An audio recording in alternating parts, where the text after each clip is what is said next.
અમર વારસો ગુણાતીતનો સતત ચાલતો શ્રી હરિતણો ભક્ત પ્રાગજી શાસ્ત્રી યોગીજી શ્રી પ્રમુખને શ્રી મહંતથી શ્રી સ્વામિનારાયણ ભગવાનની જય, અક્ષર પુરુષોત્તમ મહારાજની જય, ગુણાતીતાનંદ સ્વામી મહારાજની જય, ભગતજી મહારાજની જય, શાસ્ત્રીજી મહારાજની જય, યોગીજી મહારાજની જય, પ્રમુખ સ્વામી મહારાજની જય, મહંત સ્વામી મહારાજની જય. સુરત અક્ષરધામ મહોત્સવની કાર્યકર સુવર્ણ મહોત્સવની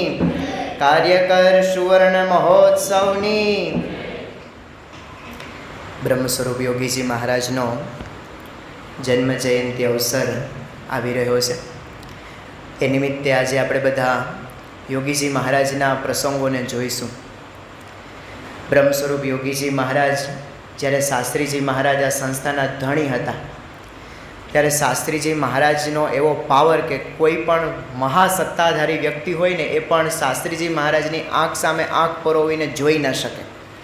એટલા શાસ્ત્રીજી મહારાજ ઓજસ્વી અને તેજસ્વી અને પ્રભાવશાળી હતા. શાસ્ત્રીજી મહારાજ એવું બોલેલા કે મને મારા જીવનમાં મેં એક પણ કાર્ય એવું નથી કર્યું કે જે કાર્ય કરીને મને પસ્તાવો થયો હોય. હવે આપણે અહીંયા આપણા દિવસ દરમિયાનની આપણી ક્રિયાઓનો વિચાર કરીએ તો દિવસમાં કેટલી વખત પસ્તાઈએ છીએ. દાખલા તરીકે અત્યારે આપણે સભામાં બેઠા છીએ અને એ સભાની અંદર બેઠા પછી આપણને એવું થાય કે હું આ જગ્યાએ બેઠો ને એની જગ્યાએ પેલી જગ્યાએ બેઠો હોત ને તો વધારે સારું હતું. તો આપણે સભાની અંદર બેસીએ છીએ એમાં પણ આપણે પસ્તાવો થાય છે. જમ્યા પછી ભોજન કર્યા પછી આપણે ભોજન લઈ લીધું હોય પછી એમ થાય કે ઓહો થોડુંક વધારે જમાઈ ગયું. જમવાની બાબતમાં પણ પસ્તાવો થાય છે.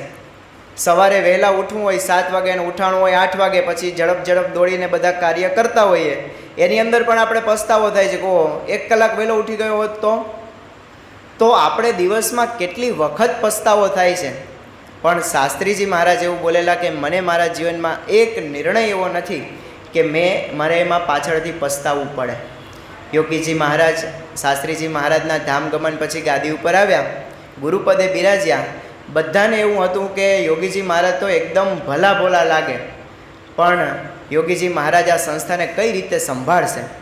કેમ કે શાસ્ત્રીજી મહારાજ તો ગમે તેવું વ્યક્તિ સામે હોય સ્પષ્ટ અક્ષર પુરુષોત્તમની સિદ્ધાંતની વાત સામે કરી દેતા, પણ યોગીજી મહારાજનું ભોળ પણ એટલું જબરદસ્ત હતું ને કે એની સામે એક બાળક પણ છે ને ચતુર લાગે. યોગીજી મહારાજના અમુક આપણે પ્રસંગો સાંભળીએ તો આપણે વિચાર આવે કે આટલી ઓછી બુદ્ધિ યોગીજી મહારાજમાં હશે, પણ ખરેખર જ્યારે વિચાર કરીએ ને તો એ વિલક્ષણ મહાપુરુષ હતા. હવે બાળક કઈ રીતે યોગીજી મહારાજ પાસે ચતુર લાગે? અમુક આપણે પ્રસંગો સાંભળીએ તો આપણે ખ્યાલ આવે કે યોગીજી મહારાજ એક વખતે પધરામણીની અંદર જવાનો હતો. યોગીજી મહારાજની સ્વાભાવિક જે અંદરની પ્રકૃતિ હતી ને સરભરાની પ્રકૃતિ, સામેવાળા વ્યક્તિને કઈ રીતે રાજી કરી શકાય એ હંમેશા એના મનમાં વિચાર રહેતો. એટલે યોગીજી મહારાજ જ્યારે પધરામણીમાં નીકળવાનું હોય એટલે સીધી કંઠીઓ ગોતે, માળા ગોતે, પ્રસાદના પેકેટ ગોતે, આવું બધું ગોતવા માટે જાય. એટલે નિર્ગુણ સ્વામી કહે કે જોગી તમે પધરામણીમાં નીકળવાનું હોય ને ત્યારે ખૂબ વાર લગાડો છો, એટલે હવે તમે પહેલાં ઘોડાગાડીમાં બેસી જજો. અટલાદરાનો આ પ્રસંગ છે અને યોગીજી મહારાજ તો નિર્ગુણ સ્વામીની આજ્ઞા થઈને સીધા જ ઘોડાગાડીની અંદર બેસી ગયા. અને નિર્ગુણ સ્વામી આ બાજુ ગોતે કે આ જોગી ગયા કઈ બાજુ? તો જો યોગીજી મહારાજ તો ઘોડાગાડીની અંદર બેઠા બેઠા માળા ફેરવે. નિર્ગુણ સ્વામી કહે કે એલા મેં તને કીધું નહીં કે ઘોડાગાડીમાં બેસી જવાનું? તો કે આ બેઠો તો છું, તમારી આજ્ઞા સર આખો પણ યોગી બાપા નિર્ગુણ સ્વામી કહે કે આમાં ક્યાં આગળ કંઈ જોડેલું છે? આ ઘોડાગાડી વગરની ઘોડાગાડીમાં પાછળ એમને એમ બેઠો એટલી તો ખબર પડે કે નહીં કે જેમાં ઘોડો જોડેલો હોય એ ઘોડાગાડીમાં બેસવાનું હોય. પણ યોગીજી મહારાજ આટલા ભોળા કે નિર્ગુણ સ્વામીની આજ્ઞા થઈને એટલે બેસી જ જવાનું. તે પણ ઘોડો તો હોવો જોઈએ ને તો ઘોડાગાડી હાલે ને. પણ આટલા ભોળા એ યોગીજી મહારાજ લાગે મોમ્બાસાની અંદર યોગીજી મહારાજ ગયેલા અને એ સમયે કોઈ દૂધનું પહેલી વખતે પાઉચ યોગીજી મહારાજ પાસે લઈને આવે. હવે તો આપણે અમૂલ ને માહી ને સુમૂલ ને ઘણું બધું જોતા થઈ ગયા છે, પણ ત્યારે છે ને દૂધ આશ્ચર્ય લાગે કે કોથળીમાં દૂધ. યોગીજી મહારાજને જ્યારે બતાવવામાં આવ્યું કે બાપા આની અંદર દૂધ છે, યોગી બાપા કે હોય નહીં, કોથળીમાં કેમ દૂધ જાય? પછી યોગીજી મહારાજને કોઈ એમ તપેલીમાં કાઢીને બતાવ્યું હશે, પણ યોગીજી મહારાજે ત્યારે જે આશ્ચર્ય બતાવ્યું ને, યોગીજી મહારાજ આમ માથે હાથ મૂકીને કે ઓહ, આ આપણે ન જોયું હોત તો આપણું શું થાત? હવે ભાઈ કોથળીમાં દૂધ હોય અને એ ન જોયું હોય તેમાં તમારું શું થાય? પણ આટલા યોગીજી મહારાજ એ ભોળા લાગે. પણ યોગીજી મહારાજના હૃદયની અંદર છે ને ભાવના એવી હતી, જ્યાં જુઓ ત્યાં રામજી, દૂસરો ન ભાષે રે. બધાની અંદર ભગવાન જોવાની એમની એ દિવ્ય દ્રષ્ટિ હતી. ડૉક્ટર સ્વામી જ્યારે બધા સંતો બધા સાથે ફરતા, તો યોગીજી મહારાજ જ્યારે પરિચય આપવાની વાત આવે ને, તો યોગીજી મહારાજે એક નવો સિલસિલો શરૂ કરેલો કે આપણે ભણેલા ગણેલા સાધુ કરવા. એટલે મહંત સ્વામી મહારાજને એ સમયે બીએસસી એગ્રી થયેલા, ડૉક્ટર સ્વામી ડૉક્ટર થયેલા. એટલે સ્વાભાવિક રીતે જ્યાં કોઈ પણ હરિભક્ત પરિચય આપે તો સાથી જે બધા સંતો યુવકો ફરતા હોય એનો પરિચય અપાય કે આ ડૉક્ટર સ્વામી છે, પોતે ડૉક્ટર થયા છે, અને મહંત સ્વામી મહારાજ છે બીએસસી એગ્રી થયા છે. આવી રીતના બધી ડિગ્રીઓ બોલાય બધા સંતોની. તો યોગી બાપા ચાલુ માય કે પ્રવક્તાને કહે કે તમને પરિચય આપતા જ નથી આવડતો ગુરુ, લો અમે પરિચય આપીએ. એમ કહીને ડૉક્ટર સ્વામીનું શું કે આ અમારા ડૉક્ટર સ્વામી છે ને એ મેટ્રિક પાસ થયેલા છે. એટલે મેટ્રિક પાસ થયેલા છે તો 10મું ધોરણ પાસ થયો એ જ ડૉક્ટર સુધી પહોંચે ને. પણ યોગીજી મહારાજ છે ને મેટ્રિક શબ્દ એકદમ આમ વજનવાળો લાગે ને, એટલે યોગી મહારાજ કે ગુરુ મેટ્રિક પાસ થયેલા છે. એટલે આટલા ભોળા કે ભાઈ મેટ્રિક પાસ થાય તો જ 11-12માં જાય. પણ આટલું ભોળ પણ યોગીજી મહારાજ બતાવે. પણ આપણે એની અંદર જોઈએ ને તો નકરા ભગવાન ભગવાન ભગવાન ભગવાન સિવાય યોગીજી મહારાજના હૃદયની અંદર કોઈ ભાવના જ નહોતી. પિનાકીનભાઈ બ્રહ્મભટ્ટ નામના એક વ્યક્તિ હતા, અત્યારે સત્યપ્રકાશ સ્વામી કરીને આપણી સંસ્થામાં અત્યારે સેવા આપે છે. એ જ્યારે યુવકની અંદર યોગી બાપા ભેગા ફરતા, તો યોગી બાપા હંમેશા કહેતા કે મને ઇંગ્લિશ નથી આવડતું. જો મને ઇંગ્લિશ આવડતું હોય ને તો હું મુંબઈની એક કોલેજ બાકી ન રાખું, બધી જ જગ્યાએ બધી કોલેજોમાં હું પ્રવચન કરવા માટે જાઉં અને એક શબ્દ ગુજરાતી ન આવવા દઉં. પણ શું કરું, મને અંગ્રેજી તો આવડતું નથી અને તમે મને કોઈ શીખવાડતા નથી. એટલે આ પિનાકીનભાઈ બ્રહ્મભટ્ટ કે લો સ્વામી, હું તમને આજે ઇંગ્લિશ શીખવાડું. એટલે યોગીજી મહારાજને ઇંગ્લિશ શીખવાડ્યું. એટલે પહેલું વાક્ય યોગીજી મહારાજને શીખવાડ્યું કે બાપા તમે બધાને ઉપવાસ આપો ને તો તમારે એને કહેવાનું આમ ધબ્બો મારીને કે ટુમોરો ફાસ્ટ, એટલે કે આવતીકાલે ઉપવાસ. જેને અંગ્રેજી થોડું ઘણું ખબર હશે, ફાસ્ટનું અંગ્રેજી શું થાય, ઉપવાસનું અંગ્રેજી ફાસ્ટ થાય. એટલે યોગીજી મહારાજ પાસે આવે અને યોગીજી મહારાજ ધબ્બો મારીને પછી કે ગુરુ આજ તો અમે અંગ્રેજી શીખ્યા, એટલે તમને બધાને ફી તો દેવી પડે ને. હવે ફીમાં ઉપવાસ હોય, સામેવાળાને ઇંગ્લિશ તમે શીખ્યા અને સામેવાળાને ફીમાં શું ઉપવાસ. એટલે આમ કોઈ હઠ્ઠો કઠ્ઠો માણસ આવે ને તો યોગીજી મહારાજ છે ને આમ હરખાઈ જાય. એટલે યોગીજી મહારાજ બધાને આમ ધબ્બો મારીને કે ટુમોરો ફાસ્ટ, ટુમોરો ફાસ્ટ. એટલે બધા આમ હરિભક્તો પસાર થયા. અને છેલ્લે જેને આ ઇંગ્લિશ વાક્ય શીખવાડ્યું હતું પિનાકીનભાઈએ, તો એ પણ બાપા પાસે આવે કે બાપા હવે તમને હું એક નવું વાક્ય શીખવાડું. તો યોગી બાપા કે શું? પણ બાપા તમારે મને એ વાક્ય કહીને ધબ્બો મારવાનો. તો કે શું એ વાક્ય? યોગી બાપાને કે તમારે એવું કહેવાનું ટુમોરો બ્રેકફાસ્ટ. એટલે યોગી બાપા છે ને તરત સમજી ગયા કે આની અંદર કંઈક જુદું છે. યોગી બાપા કે બાળો મને રમાડે છે. બ્રેકફાસ્ટ એટલે બીજે દિવસે નાસ્તો. પણ યોગીજી મહારાજ જો આવા ભોળ પણ એ પોતે બતાવે અને આપણે વિચાર થાય કે ખરેખર ભોળ પણ યોગીજી મહારાજનું એ અંગ હતું. પણ એનાથી લઈને ઘણા બધા લોકો એ યોગીજી મહારાજ પ્રત્યે આકર્ષાયા હતા. પણ યોગીજી મહારાજની મહત્તા, યોગીજી મહારાજનું એ સામર્થ્ય, યોગીજી મહારાજનું એ વિઝન એ કેટલું જબરદસ્ત હશે કે ભલભલા વ્યક્તિઓ એમના દીવાના બની જતા. યોગીજી મહારાજની અંદર જે ગુણો છે એનો આપણે જરા વિચાર કરીએ ને તો યોગીજી મહારાજમાં વાણી વિવેક છે ને જબરદસ્ત જોવા મળે. હવે વાણી વિવેક છે ને દુનિયાની અંદર જેટલા કંઈ પણ યુદ્ધ થાય છે ને, હથિયારો કરતાં વાણીના યુદ્ધ વધારે થાય છે. ક્યાંક જીભ લપસી જાય, ક્યાંક જીભથી ઘરમાં આડું અવળું બોલાઈ જાય તો કેટલા બધા પ્રશ્નો ઘરની અંદર આવે એના આપણે બધા જ સાક્ષીઓ છીએ. એટલે યોગીજી મહારાજ માટે એવું કહેવાય કે વાણી અમૃતથી ભરી મધુસમી સંજીવની લોકમાં. યોગીજી મહારાજની વાણી છે ને અમૃતભરી હતી. સામેવાળા કોઈને દુઃખ ન લાગે ને એવી વાણી યોગીજી મહારાજ હંમેશા બોલતા. એક વખતે હવે આપણે કેવી જ્યારે અમુક જ્યારે આપણે જેને કહેવાય કે સારી વાણી ન બોલીએ, ખરાબ વાણી બોલીએ એની અસર કેવી થાય. એક વખતે એક રાજા હતા અને રાજા છે ને એકદમ શરીરની અંદર જાડા એકદમ, અને આમ 160 કિલો વજનથી ઉપર એમનું કદાચ વજન હશે. આટલા વજનદાર વ્યક્તિ પોતે આમ પોતાની અગાસી ઉપર આમ વોકિંગ કરતા હતા, ચાલતા હતા. એટલે આમ એવું લાગે કે બહુ આમ મોટા હેવી વ્યક્તિ હોય ને, આમ ધમક ધમક આતા હતી, ધમક ધમક જાતા હતી, એટલા જાડા એમ. એટલે એક નાનકડું છોકરું ત્યાં આમ આવ્યું અને બાપુને આમ જોયા કે રાજા અત્યારે આમ વોકિંગ કરે છે, અને પછી આમ જોતાં જોતાં આમ હસ્યા, જોતાં જોતાં આમ હસ્યા, અને હસીને શું કે આના મનમાં આમ વિચાર રમે. સામે છે ને પેલા બાપુને એટલે કે પેલા રાજાને ખબર પડી કે આ મારો છોકરો મને જોઈને હસે છે કે આના મનમાં છે. અને છોકરો દાંત કાઢે. પ્રશ્ન એવો થયો, બાપુ કે કેમ ભાઈ દાંત કાઢેસ તું? એટલે કે રાજાજી બાપુ, મને એવો વિચાર આવ્યો કે તમે જો અહીંયા અગાસી ઉપર મરી જાઓ તો તમને હેઠા કેમ ઉતારવા? હવે આવો શબ્દ રાજાને કહેવાય, અને એ પણ પાછા વોકિંગ કરતા હોય ત્યારે કહેવાય? રાજા કે આને કંઈ વાણી વિવેક જેવું છે જ નહીં, નાખો જેલમાં. અને છોકરો આવ્યો નહીં, સાંજ પડી ઘર સુધી, અને એના પપ્પાને વાતની બાતમી મળી કે રાજાએ એમને કંઈક જેલની અંદર પૂર્યો છે, કંઈક વાતમાં આવ્યો છે. એટલા માટે રાજા પાસે ગયા, રાજાને કીધું કે મહારાજ, તમે મારા છોકરાને જેલમાં નાખ્યો છે, એવા સમાચાર પ્રાપ્ત થયા છે, આ વાત સાચી? તો કે હા સાચી. તો કે મારા બાળકે શું ભૂલ કરી? તો કે હું ઉપર વોકિંગ કરતો હતો, અને વોકિંગ દરમિયાન આ તમારો છોકરો મને જોઈને હસતો તો મેં પૂછ્યું કે કેમ એલા હસે છે? તો મને કે તમે મરી જાઓ તો તમને નીચે કેમ ઉતારવા? તો એના પપ્પા કે મહારાજ માફ કરો, છોકરું છે એને ખબર ના પડે કેમ ઉતારવા, કટકા કરીને ઉતારી લેવાય, કટકા કરીને ઉતારી લેવાય. પણ પછી રાજા પણ ગુસ્સે થયા કે આ બાપમાં પણ કંઈ સંસ્કાર છે નહીં, મૂળ વાણી, બરાબર? એટલે વાણી આવી જો બોલીએ તો કેટલું નુકસાન થાય, એને જેલમાં પૂર્યા. તે પછી દાદાને ખબર પડી કે તમારા પૌત્ર અને પુત્ર બંનેને જેલમાં રાજાએ પૂર્યા છે. તો શું કારણ છે? તો કારણ જાણવા માટે રાજા પાસે ગયા, અને રાજાને કીધું કે રાજા, શું કારણ છે? તમે મારા બંને દીકરાને અને મારા દીકરાને કેમ તમે જેલમાં પૂર્યો? તો કે આવી રીતે થયું, હું વોકિંગ કરતો હતો અને તમારો છોકરો હસ્યો કે હું મરી જાઉં, તો કેમ આને નીચે ઉતારવો? અને તમારા છોકરાને આવું જોઈને, મને જોઈને હસવું આવતું હતું, એટલા માટે જેલમાં પૂર્યો. તમારો દીકરો આવ્યો તો દીકરો કે કંઈ વાંધો નહીં, કટકા કરીને નીચે ઉતારી નખાય. આવા જવાબ રાજા તરીકે મને અપાય? આવું પેલા દાદાને પૂછ્યું રાજાએ. તો દાદા આમ બે હાથ જોડીને કે જહાંપનાહ, રાજાજી મહેરબાન, આ બે નાના છોકરા કહેવાય, એને કંઈ ખબર ના પડે, મરી જાય તો તમને ઉપરને ઉપર અગ્નિદાહ દઈ દેવાય, નીચે ઉતારવાની માથાકૂટ કરાય?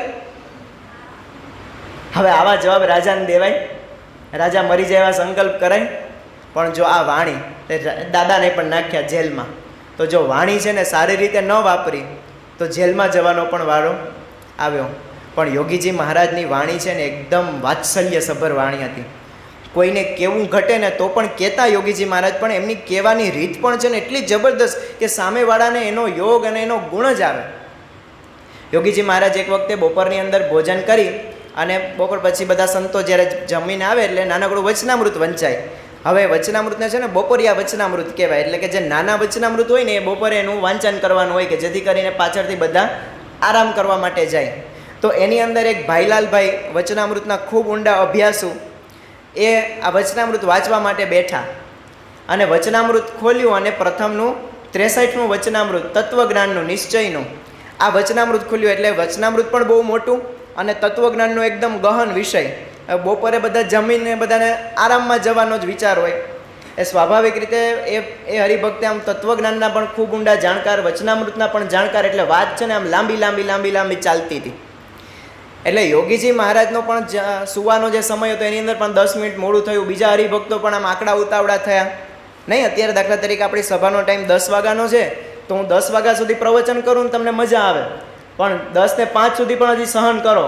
પણ પછી 5 મિનિટ ઉપર જાય ને એટલે બધાને ધ્યાન ઘડિયાળ માથે જાય કે હવે જરાક આને કંઈક કહો કે હવે આજનો દિવસ પોરો ખાય એમ. પણ સમયસર બધું થતું હોય ને બધાને સારું લાગે.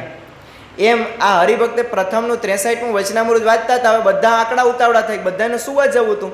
હવે કેવું કઈ રીતે? તો જો યોગીજી મહારાજની કહેવાની આદર્શ રીત આપણે અહીંયા શીખીએ. યોગીજી મહારાજ કહે કે ભાઈલાલભાઈ, તમે વચનામૃતનું નિરૂપણ એટલું સરસ કરો છો કે આ વચનામૃત તો બધાએ નિરાતે સાંભળવું જોઈએ. પણ જો અત્યારે તમે આ વચનામૃતનું નિરૂપણ કરશો તો તમને પણ મજા નહીં આવે અને સામેવાળાને પણ મજા નહીં આવે. તો એક કામ કરીએ, આપણે આ વચનામૃતનું નિરૂપણ કાલે કરીએ. તો જુઓ આ કેટલો ભાવ બદલી ગયો. તો ભાઈલાલભાઈ કહે કે હા સ્વામી, બરાબર છે, સાચી વાત છે, શ્રી સ્વામિનારાયણ ભગવાનની જય કરીને વચનામૃત બંધ કરી દીધું. હવે એની જગ્યાએ આપણે હોય તો ભાઈ જરાક જોને જાય, 10 મિનિટ માથે થઈ યોગી બાપાના આરામમાં જવાનો સમય છે, આ તત્વજ્ઞાનનું વચનામૃત અટાણે ખોલાય, જરાક ઘડિયાળ સામે તો જોવો. આપણે સીધી આવી વાણી વાપરીએ અને એની અંદરથી જ આપણે બધાને પ્રશ્ન થાય છે. એક વખતે શાસ્ત્રીજી મહારાજ વિચરણ કરતાં કરતાં નિર્ગુણ સ્વામીને બધા સાથે હતા અને નિર્ગુણ સ્વામીને પણ એકદમ થાક લાગેલો. શાસ્ત્રીજી મહારાજની તો ભાંગતી તબિયત હતી એટલે શાસ્ત્રીજી મહારાજ આરામમાં પધાર્યા. યોગીજી મહારાજ ઉપર રસોઈ કરવાની જવાબદારી હતી. તો હરિભક્તો બધા આવ્યા અને યોગી બાપાને કહે કે યોગી બાપા કથા કરો, કેમ કે આપણે જેમ અત્યારે સંતોનો બધાને સુલભ યોગ થાય છે એવો એ સમયમાં નહીં હોય. એટલે સંતો થોડા સમયે અમુક ગામોની અંદર વિચરણ માટે પધારતા હોય એટલે સ્વાભાવિક રીતે હરિભક્તોને એવું રહે કે ભાઈ અમારે જે સંતો પધાર્યા છે એ કથા વાર્તા કરે તો સારું. હવે યોગીજી મહારાજ ઉપર રસોઈની જવાબદારી હતી. જો યોગીજી મહારાજ કથા કરવા માટે બેસે તો પ્રશ્ન એ થાય કે રસોઈનું મોડું થાય, શાસ્ત્રીજી મહારાજ મોડા જમવા બેસે, ઠાકોરજીનો થાળ મોડો થાય, બધું જ કાર્યક્રમ પાછળના બધા આગળ પાછળ થાય. પણ યોગીજી મહારાજને જો ના પાડે તો હરિભક્તો કુરાજી થાય કે કથા નથી કરવી, એવું તો કહેવાય નહીં. યોગીજી મહારાજ કહે કે હાલો આપણે કથા કરીએ. યોગીજી મહારાજે કથા શરૂ કરી, જયકારનાથ બોલાવ્યો, મંગલાચરણ કર્યું હશે અને પછી યોગીજી મહારાજે 1-2 પ્રસંગ કીધા અને એક નવો પ્રસંગ ઉખેર્યો અને પછી આમ જોરથી જરાક બોલ્યા કે આ પ્રસંગ છે ને મારા કરતાં નિર્ગુણ સ્વામી બહુ સારામાં સારી રીતે કહે છે. એટલે નિર્ગુણ સ્વામી ત્યાં બાજુમાં જ, એને કંઈ ઘસઘસાટ ઊંઘ નહોતી આવી એટલે બાજુમાં જ સૂતા હતા. નિર્ગુણ સ્વામી તરત જ ઊભા થયા કે શું જોગી શું વાત કરો છો? તો કે તમે ઓલો પ્રસંગ બહુ સારો કહો છો ને, એ પ્રસંગ આ બધા હરિભક્તોને કયો જોઈએ. હવે જો નિર્ગુણ સ્વામી તરત ઊભા થઈ અને કથા કરવા માટે બેસી ગયા. નિર્ગુણ સ્વામી યોગી બાપા કરતાં ઉંમરમાં મોટા હતા એટલે આજ્ઞા ના કરી શકે કે તમે આ પ્રવચન કરવા માટે બેસો અને હું રસોઈ બનાવું. પણ જો યોગીજી મહારાજે સવડી વિચારસરણીથી પેલાને કામ સોંપ્યું તો કથા પણ થઈ ગઈ અને સમયસર રસોઈ પણ થઈ ગઈ. તો જો આ યોગીજી મહારાજની દ્રષ્ટિ હતી. હરિભક્તો યોગીજી મહારાજ પાસે કોઈ આવે તો યોગીજી મહારાજને એમાં એને જે સમજાવવાની જે રીત હતી ને આમ અનોખી રીત હતી. એક હરિભક્ત આવ્યા બીજા હરિભક્તની ફરિયાદ લઈને. યોગી બાપાને કહે કે યોગી બાપા આ હરિભક્તો છે ને ચા પીવે છે. હવે ચા તો પીતા હોય એમાં સામાન્ય બાબત, પણ યોગી બાપા વર્તી ગયા કે આને ચાનું વ્યસન છે. પણ હવે જો આને ચાનું વ્યસન છે તો એ આપણે એને કહીએ કે ભાઈ તું મૂકી દે તો સ્વાભાવિક રીતે જાહેરમાં કોઈને ગમે નહીં. તો યોગીજી મહારાજે ત્યારે એનો પક્ષ રાખ્યો. યોગીજી મહારાજ કહે કે ગુરુ હોલ હિન્દુસ્તાન ચા પીવે છે. શું કીધું? હોલ હિન્દુસ્તાન ચા પીવે છે. હવે આ રીતે વાત કરીને તો પેલા હરિભક્તને પણ એકદમ ગુણ આવ્યો. પણ જો એની જગ્યાએ યોગીજી મહારાજે તતડાવ્યા હોત તો કે ભાઈ ચા પીવાય હરિભક્ત થઈને, એટલે આપણે ચા તો પીએ જ છીએ, બધા હરિભક્તો ચા પોતાના ઘરમાં પીતા જ હોય, પણ માપે પીવાની. પણ જો યોગીજી મહારાજની આ કહેવાની રીત છે ને એ અનોખી હતી. મુંબઈની અંદર યોગીજી મહારાજ વિચરણ કરતા હતા અને એ સમયે એક યુવક, આમ તો યુવકો બધા ત્યાં મુંબઈની અંદર બધા પિક્ચર જોવા બધા બહુ જતા, એટલે પિક્ચર જોવા માટે એક યુવક છે ને એ જતા હતા. તો યોગીજી મહારાજ કહે કે ક્યાં જાઓ છો ગુરુ? તો યુવક પણ આમ એકદમ ઈમાનદાર હશે એટલે સામે કીધું કે સ્વામી હું તો પિક્ચર જોવા માટે જાઉં છું. યોગી બાપા કહે કે ગુરુ એમ એ સિનેમામાં શું બતાવે? તો પહેલાં યુવક હતા એમ યોગી બાપાને કહે કે યોગી બાપા એમાં તો એવું બતાવે કે જગત તો નાશવંત છે, આ બધી મોહમાયા છે, આપણે બધા સ્વભાવો છોડવા જોઈએ. તો યોગી બાપા કહે કે ગુરુ આ તો આપણે સભામાં જે બધી વાતો કરી એવી જ વાતો સિનેમામાં થાય, તો તમારે જવું જ જોઈએ. હવે હું યોગી બાપાને ખબર નહીં હોય કે ફિલ્મમાં શું આવે, પણ યોગીજી મહારાજ એનો પક્ષ રાખ્યો. યોગીજી મહારાજ કહે કે ગુરુ તમારે જાવું, રોજ જાવું, અને તમારે છે ને ચાલુ સભામાં હું પ્રવચન કરતો હોય ને તમારે ઊભા થવાનું. યોગી બાપા શીખવાડે છે હો એને. યોગી બાપા કહે કે ચાલુ સભામાં તમારે ઊભું થવું, તમે ઊભા થશો ને એટલે હું તમને પૂછીશ કે ગુરુ ક્યાં જવું, ત્યારે તમારે કહેવાનું કે મારે છે ને સિનેમા જોવા માટે જવું. એટલે પછી હું તમને કહીશ કે જાઓ ગુરુ. એટલે આ તો એમને એમ થયું કે પરમિશન મળી ગઈ યોગીજી મહારાજની તો સિનેમા જોવા માટે, એટલે રોજ આવી રીતે જાય. અને પછી યોગી મહારાજ કહે કે સારો સમાગમ કરજો, સારો સમાગમ કરજો, આવી વાક્ય કરીને મોકલે. તો પહેલાંને તો એમ કે યોગીજી મહારાજનું સમર્થન છે કે સિનેમા જોવા માટે થઈને આપણે જવું જોઈએ. પણ થોડાક દિવસ થયા અને આ યુવક ત્યાં બાજુની અંદર હતા. યોગીજી મહારાજ આમ ખાટલા ઉપર સૂતા હતા અને યોગીજી મહારાજ આમ અચાનક જ બોલવા માંડ્યા, ઓ મને છાતીમાં બહુ દુખે છે, બહુ દુખે છે, એમ છાતીમાં આમ બળે છે, એકદમ બળતરા ઉપડી. પેલો જે યુવક હતો ને સિનેમા જોવા જતો હતો, એ યોગી બાપા પાસે આવીને આમ આદરભાવ કે બાપા શું થાય છે? યોગી બાપા કહે કે મને છાતીમાં બહુ બળે છે. તો કે હું રમણભાઈને બોલાવો, એટલે કે ડૉક્ટર સ્વામી, કેમ કે એને બધું ખબર હોય કે કેવી રીતે ટ્રીટમેન્ટ કરવી. તો કે ના ના ના ગુરુ, તમે મારી પાસે બેસો, આની દવા તો તમારી પાસે જ છે, હું તમારી દવાથી જ સાજો થઈ જઈશ. યોગી બાપા કે પેલો એવો કે સ્વામી મને દવામાં કંઈ ખબર પડતી નથી. તો કે ના ના ગુરુ, એ દવા તમારી પાસે જ છે, તમે એક કામ કરો, તમે એ દવા આપો ને તો હું હાજો થઈ જઈશ. પછી પેલા યુવક કે બાપા બોલો, શું જ તમારે દવા જોઈએ? ગુરુ, તમે જે સિનેમા જોવા જાઓ છો ને, ન જાઓ ને તો મારી છાતી બરે નહીં, મટી જાય. હવે જો યોગીજી મહારાજે આ રીતે કહ્યું, અને પેલા યુવકે આજીવન પિક્ચર ન જોવાનો નિયમ એ લઈ લીધો. તો જો વિચાર કરીએ યોગીજી મહારાજની કહેવાની રીત કેવી હતી. આપણે બધાને જરાક આપણે એવું થાય કે બોસગીરી કરીએ ને આમ એકદમ ગુસ્સાથી કહીએ તો જ આપણા વાક્યનો અને વાતનો પ્રભાવ પડે, એવું નથી હોતું. ઘણી વસ્તુ એવી હોય છે કે જે શાંતિથી કહેવાથી પણ એ મટી છે. યોગીજી મહારાજને છે ને દરેકની અંદર આમ દિવ્ય ભાવ ને દિવ્ય ભાવ જ દેખાતો. દરેકને બ્રહ્મની મૂર્તિ જ જાણે. અને કેવા હદ સુધી બ્રહ્મની મૂર્તિ જાણે હર્ષભાઈ, કે એક વખતે યોગીજી મહારાજના સાનિધ્યની અંદર મુંબઈની અંદર આમ સવારની મંગળ આરતી થાય, પછી યોગીજી મહારાજ મંગળ પ્રવચન કરે, પહેલું પ્રવચન કરે. હવે આ પ્રવચનની અંદર એક કોઈ અજાણ્યો વ્યક્તિ ત્યાં ચડી આવ્યો, આમ ગાંડા ઘેલા જેવો વ્યક્તિ લાગતો હતો. અને એ વ્યક્તિ આવી અને યોગીજી મહારાજની પાસે આવ્યો અને યોગીજી મહારાજના આશીર્વાદ લીધા. એટલે યોગીજી મહારાજે એના હાથમાં પાવો હતો, જે ઓલો 10 રૂપિયાનો પાવો મળે ને આપણે બધા જગ્યાએ, તો મેળાની અંદર, અને તમારું છોકરું જે વગાડે ને પો પો પો, તમે જો તમારા છોકરા આવું વગાડવાનું ચાલુ કરે ને તો તમે સાંજે આ રમકડાને હગે વગે કરી દો, કેમ કે કાન એટલા બધા ઇરિટેટ થાય ને આ પાવાથી. તો યોગી બાપા કહે કે તમને આ પાવો વગાડતા ગુરુ આવડે છે? હવે આ સવારના 5 વાગ્યામાં, સવારના 5 વાગ્યાની વાત છે. યોગી મહારાજ ઓલાને કહે કે તમને પાવો વગાડતા આવડે? તો કે હા, પાવો વગાડતા આવડે. યોગી બાપા કહે કે વગાડવો જોઈએ ગુરુ. અને ઓલાએ શરૂ કર્યું સવારના 5 વાગ્યામાં પો પો પો. હવે બધા સામે બેઠા, બધા કંટાળ્યા. હવે આવી રીતે હું તમારી સામે બોલું છું ને હું તમને અહીંયા સિસોટી વગાડું, તમને ગમે? અને કદાચ અહીંયાથી બાળક બધા બેઠા છે, બધા બાળકો, એ બાળકો અહીંયા બેઠા બેઠા સિસોટી વગાડે તો પાછળવાળા વડીલ એમ કહે કે ન કે ભાઈ જરાક શાંત થા. હવે આ તો યોગીજી મહારાજ, સાક્ષાત યોગીજી મહારાજ વગાડવાનું કે. અને પેલા હરિભક્તને તો છે ને આમ એકદમ આનંદ આવી ગયો કે યોગીજી મહારાજ મને પાવો વગાડવા દીધો. તો એ તો બીજે દિવસે પણ આવ્યા પાવો વગાડવા, અને યોગીજી મહારાજની સમક્ષ પાવો વગાડે આમ, અને પો પો પો. આમાં તમને મજા આવે છે કંઈ? યોગીજી મહારાજને આમાંય મજા આવતી. યોગીજી મહારાજ કે વાહ ગુરુ, બ્રહ્માનંદની મૂર્તિ ખડી કરી દીધી. હવે પાવામાં બ્રહ્માનંદની મૂર્તિ કેમ ખડી થાય? પણ યોગીજી મહારાજ આમ એટલું બધું આમ એને પ્રોત્સાહન આપે ને.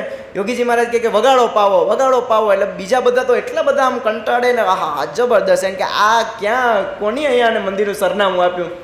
એ 3 ચોથે દિવસ સુધી આ ક્રમ બધો ચાલ્યો. પણ પછી બધા યુવકોને થયું કે સવારમાં યોગી બાપાનો લાભ લેવા માટે આપણે આવીએ છીએ, અને આ સવારમાં યોગી બાપાએ આ પાવા પ્રકરણ ચાલુ કર્યું.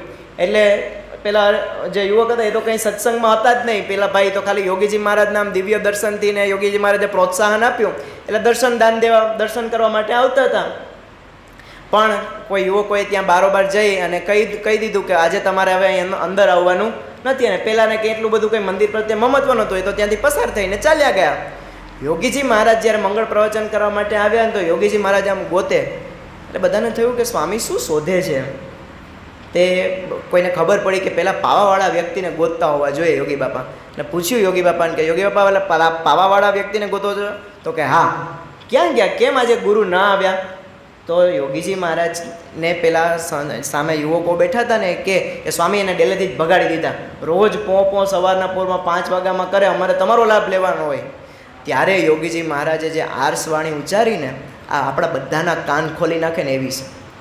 યોગીજી મહારાજ કે ગુરુ, આ અક્ષર પુરુષોત્તમ મંદિરના જે પગથિયા ચડે ને એને 10,000 વર્ષ સુધી ઊંધા માથે સોપારી ઉપર તપ કર્યું હોય ને એ અક્ષર પુરુષોત્તમ મંદિરના પગથિયા ચડે. મહાન ભાગ્યશાળી વ્યક્તિ હોય ને એ મંદિરમાં આવે. તો એ વ્યક્તિને તમે જવા દીધા તો હવે એનું તો કલ્યાણ ગયું. ધીમે ધીમે અહીં આવ્યા હોત તો સુધર્યા હોત.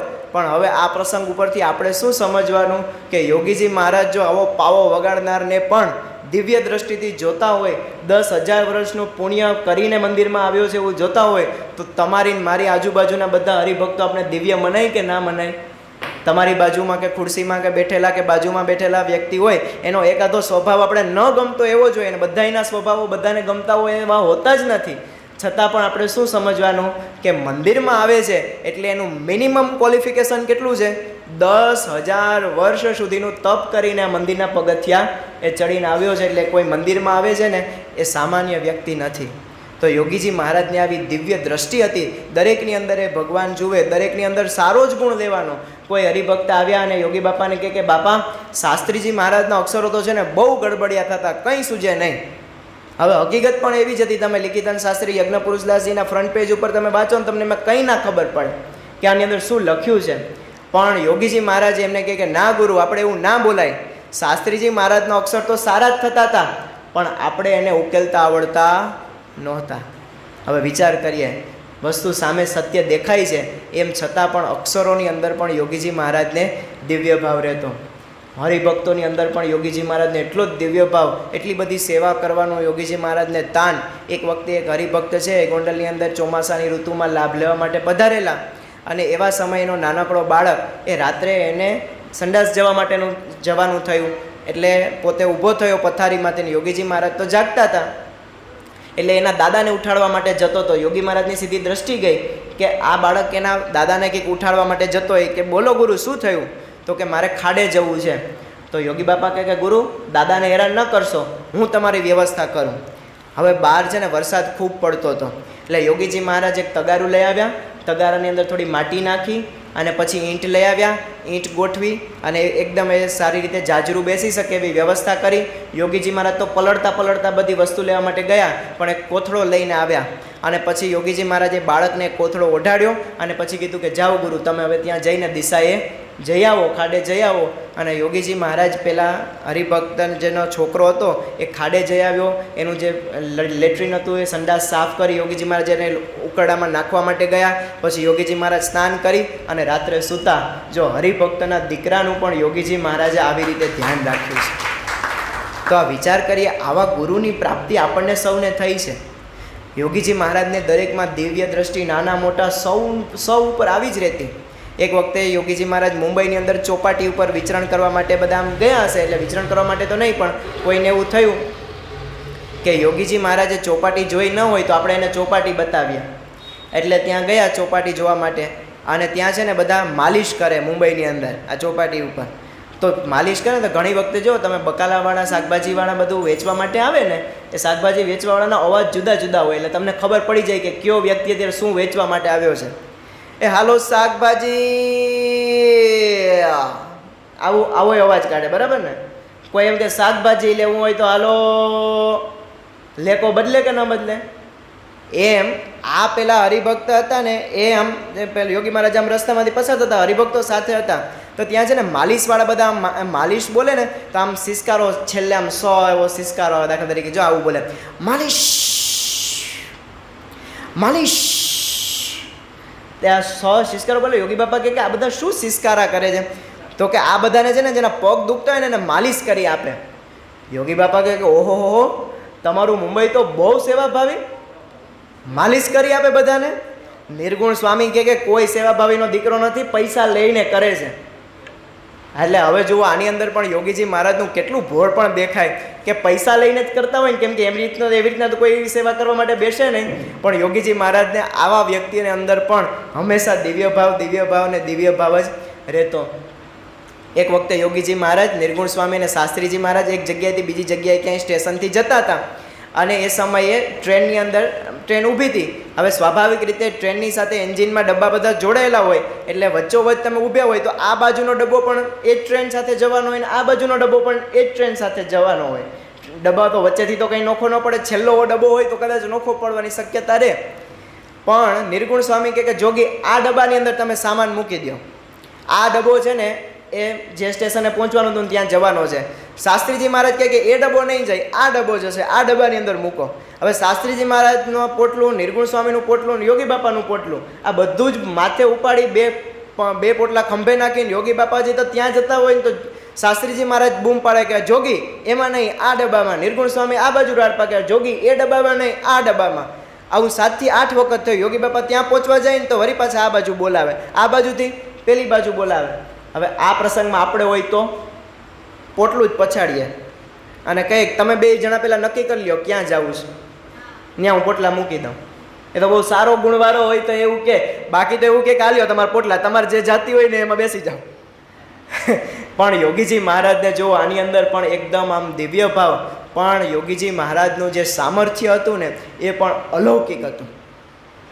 યોગીજી મહારાજ જ્યારે પહેલાં આપણા આઈસીએસની જે પહેલી કેડર બેન્ચ નીકળી, જ્યારે આપણું આઝાદ ભારત થયું અને પહેલાં કલેક્ટર ગોવિંદસિંહ ચુડાસમા એ પોતે નિમાયા ભાવનગરના કલેક્ટર તરીકે, અને આપણી જે ગઢડાની જમીન છે એમની સહી અને સિગ્નેચરથી આપણને મળી. શાસ્ત્રીજી મહારાજ બોલેલા કે રાજ પલટો થશે અને ગઢડાની મંદિર આપણને પ્રાપ્ત થશે. એ પ્રાપ્ત થઈને ગોવિંદસિંહ ચુડાસમા તરીકે આપણે ચુસ્ત અનુયાયી, પણ પહેલી આઈસીએસ, ભારતની પહેલી આઈસીએસ કલેક્ટરની બેન્ચ જે નીકળી એમાંના વ્યક્તિ, હવે એમના દીકરી, એમનું નામ હર્ષદ કુંવરબા. આ હર્ષદ કુંવરબાને લગ્ન થયાને 17 વર્ષ થયા, પણ એમના ઘરે કંઈ સંતાન થતું નહોતું. ડૉક્ટરોએ પણ બધાએ ના પાડી, જ્યોતિષશાસ્ત્ર પાસે પણ કંઈક જોવડાવ્યો છે, એના નસીબમાં સંતાનનો યોગ હતો જ નહીં.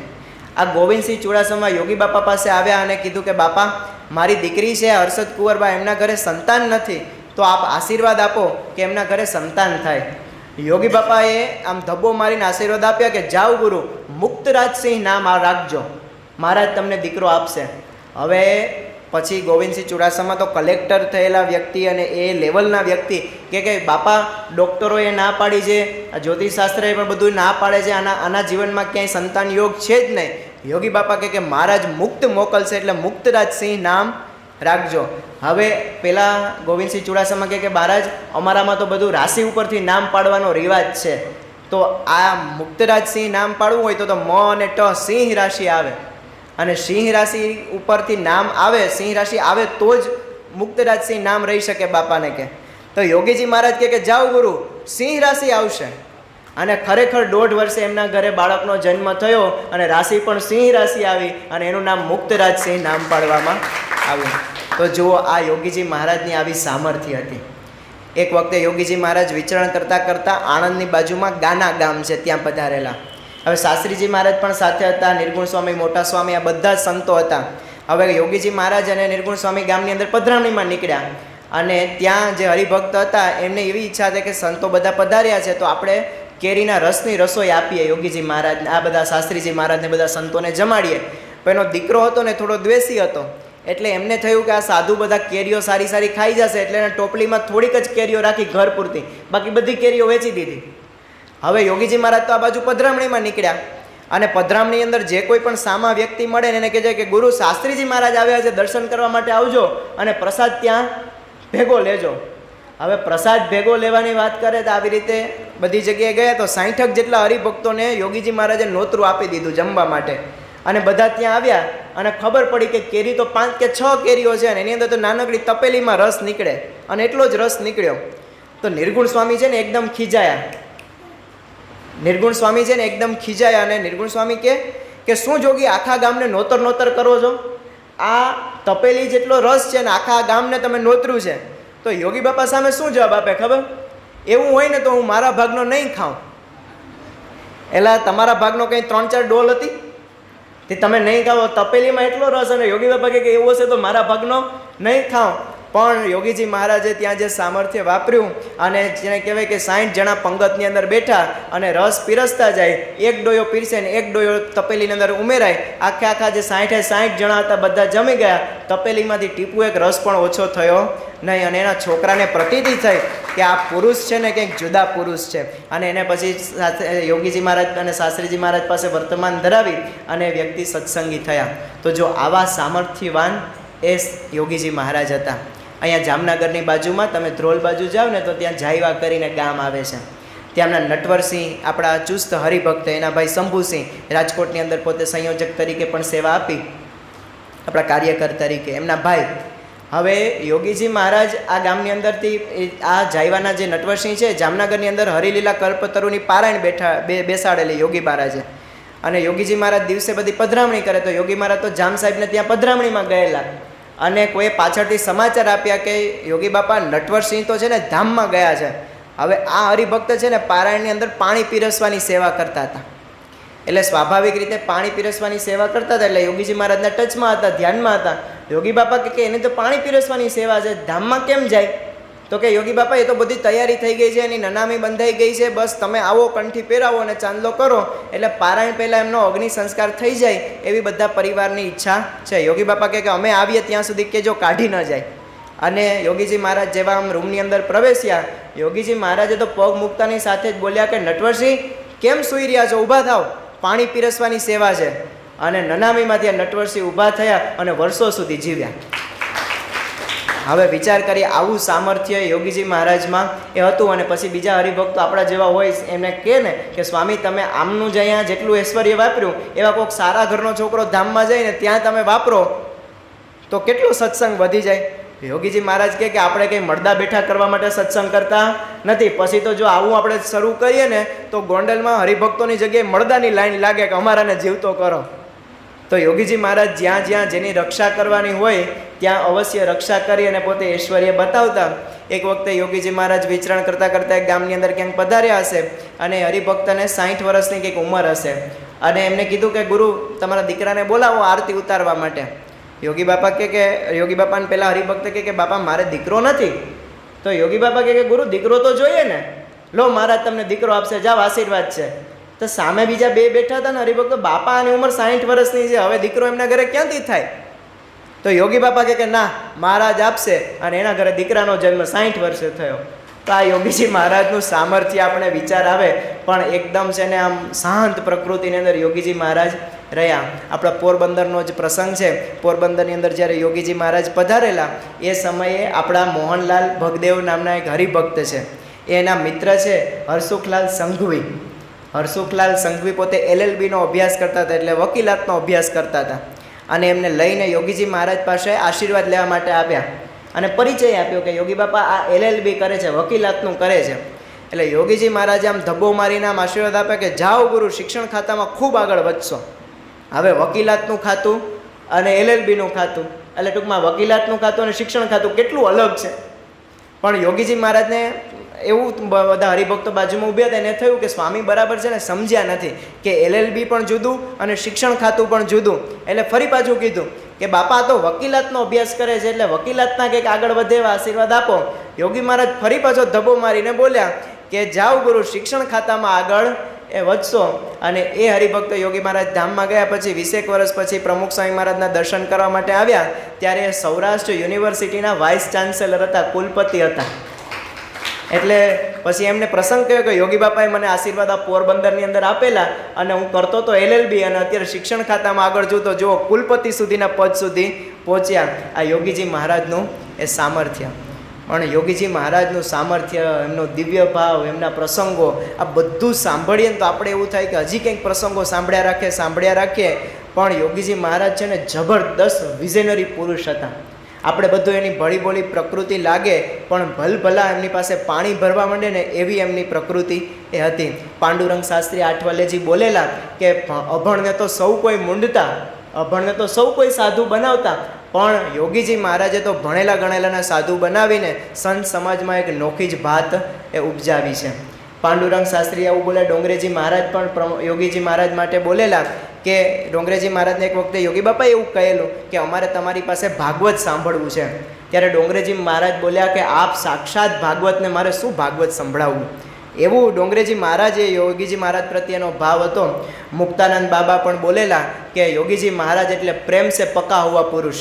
એમની પાસે તમને પ્રેમ અને પ્રેમ જ એ તમને જોવા મળે. પણ આપણે બધાને એવું થાય કે શાસ્ત્રીજી મહારાજે 5 મંદિરો બાંધ્યા અને બધાને એવું મનમાં હતું કે યોગીજી મહારાજ આવશે પછી સંસ્થા બધી વેરવિખેર થઈ જશે. પણ યોગીજી મહારાજે તો આખી સંસ્થાની છે ને દિશા જ અને કરવટ બદલી નાખી.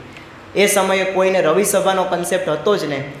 2 હરિભક્તો માંડ ભેગા થાય સભાની અંદર રવિવારે અને યોગીજી મહારાજ પોસ્ટકાર્ડ લખે અને પોસ્ટકાર્ડની અંદર કેવો કાર્યક્રમ કરવો, કયો વચનામૃત વાંચવું ને કોણ એનું નિરૂપણ કરશે, આ બધું યોગીજી મહારાજ ટપાલ દ્વારા લખે. અત્યારે જેમ આપણે બધું સહજાનંદ સુધામાં કાર્યક્રમ આખો આવે છે ને એવી રીતે યોગીજી મહારાજ પોસ્ટકાર્ડ લખે.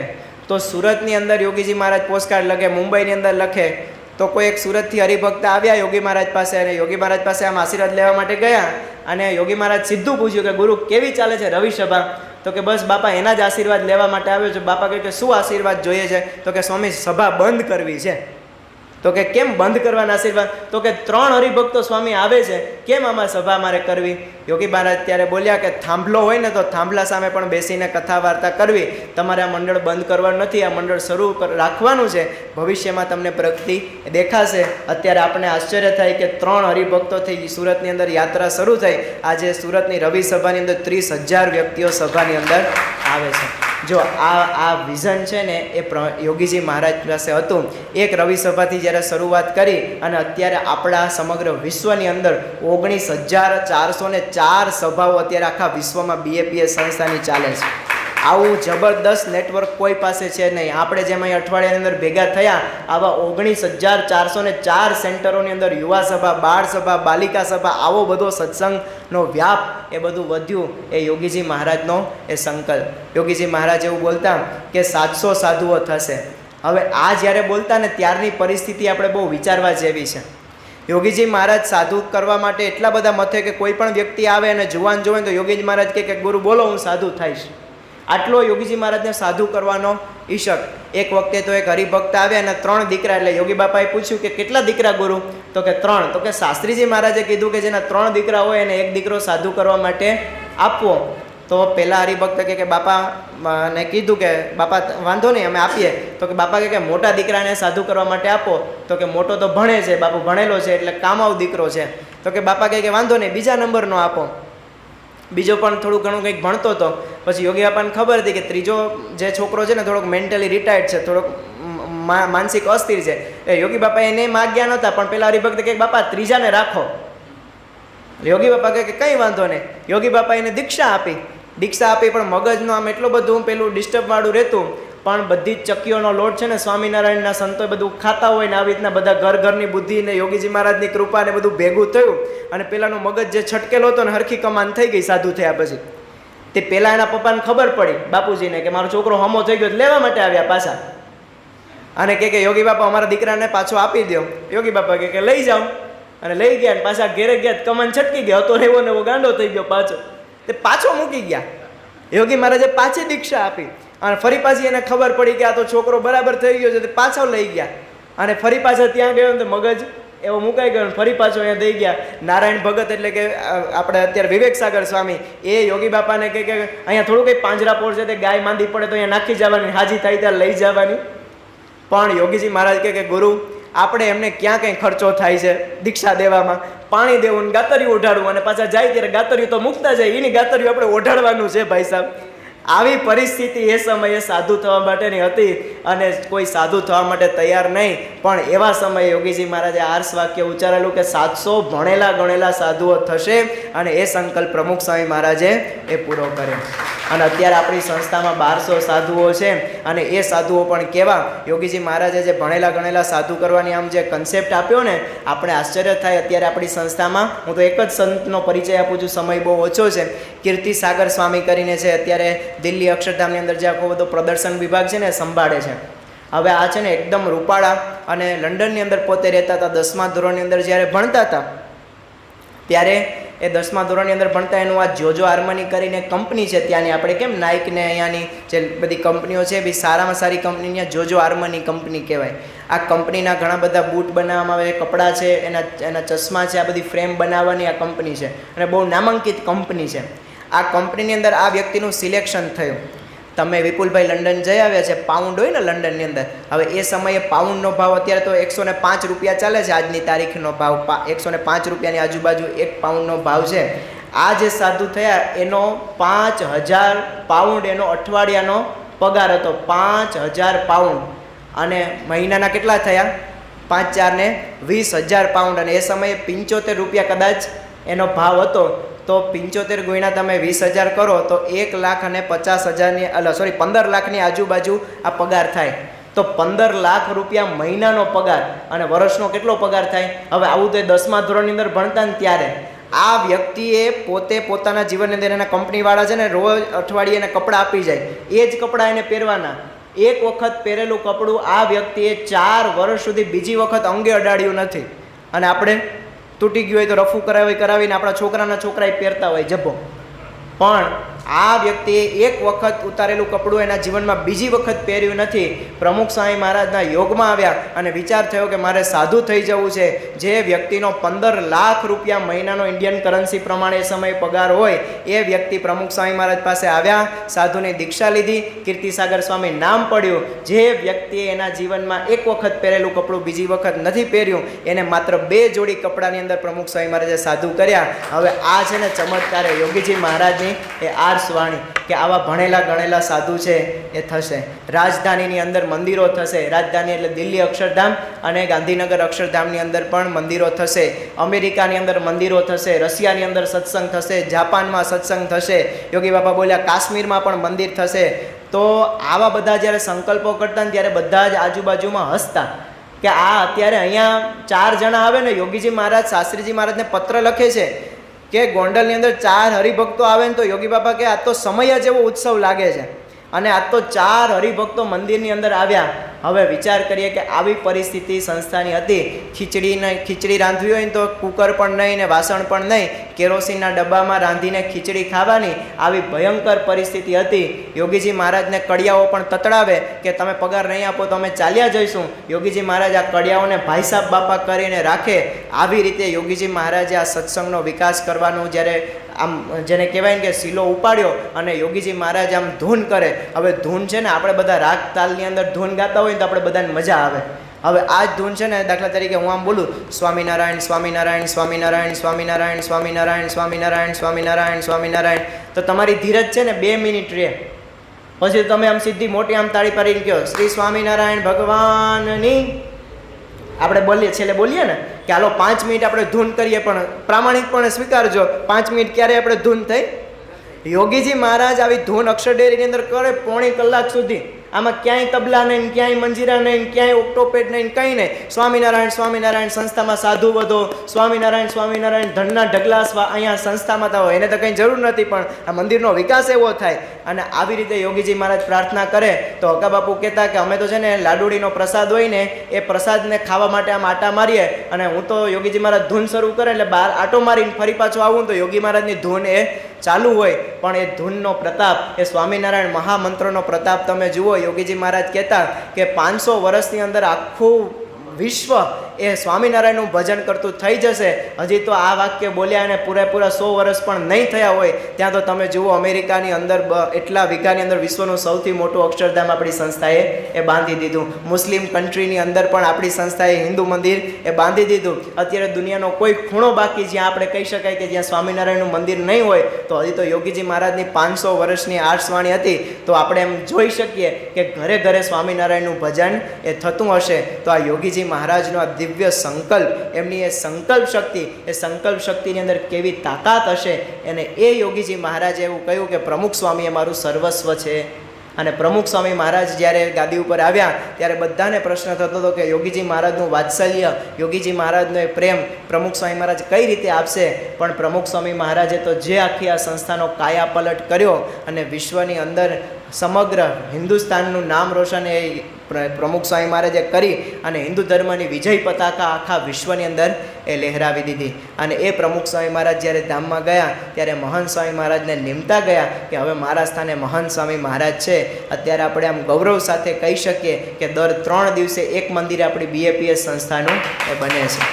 અને અત્યારે તમે જુઓ તો પ્રમુખ સ્વામી મહારાજે ગાંધીનગર અક્ષરધામ બાંધ્યું, દિલ્હી અક્ષરધામ બાંધ્યું અને મહંત સ્વામી મહારાજ ગાદી ઉપર આવ્યા તો આપણે એવું થતું હતું કે હવે બધો સત્સંગની અંદર કઈ રીતે વિકાસ થશે. પણ મહંત સ્વામી મહારાજે તો જે આમ રોકેટ ગતિએ કામ ઉપાડ્યું, અમેરિકાની અંદર વિશ્વનું સૌથી મોટું અક્ષરધામ એ મહંત સ્વામી મહારાજે બાંધી દીધું. હજી તો એ કાર્યના પડઘમ શાંત નથી થયા. ત્યાં સુરતની અંદર અક્ષરધામ બનાવવાનો મહંત સ્વામી મહારાજે સંકલ્પ કર્યો. હવે એ કાર્ય પણ અત્યારે શરૂ છે. હમણાં જ મહંત સ્વામી મહારાજે સાળંગપુરની અંદર સંકલ્પ કર્યો કે મુંબઈની અંદર પણ અક્ષરધામ એ બનાવવાનું છે. તો વિચાર કરીએ કે આ જે સંસ્થા અત્યારે જે રોકેટ ગતિએ ગતિ કરી રહી છે એની પાછળ યોગીજી મહારાજની એ દિવ્ય સંકલ્પ શક્તિ એ હતી. અને એ દિવ્ય સંકલ્પ શક્તિ એના લીધે યોગીજી મહારાજ આપણા સૌના હૃદયની અંદર અત્યારે રાજ કરી રહ્યા છે. ખાસ તો આજે એ યોગીજી મહારાજની જન્મજયંતિ એ નિમિત્તે આપણે એમના શ્રીચરણોમાં પ્રાર્થના કરીએ કે એ યોગીજી મહારાજના હૃદયની અંદર જેવો આનંદ હતો, જેવો પુલકિતતા હતી, જેવી કરુણા હતી, જેવું વાત્સલ્ય હતું, જેવો હરિભક્તોનો મહિમા હતો, એવો મહિમા આપણા સૌના જીવનની અંદર પણ દ્રઢ થાય એવી બળબુદ્ધિ શક્તિ મહારાજ સ્વામી આપણને સૌને આપે. પ્રાર્થના. શ્રી સ્વામિનારાયણ ભગવાનની જય.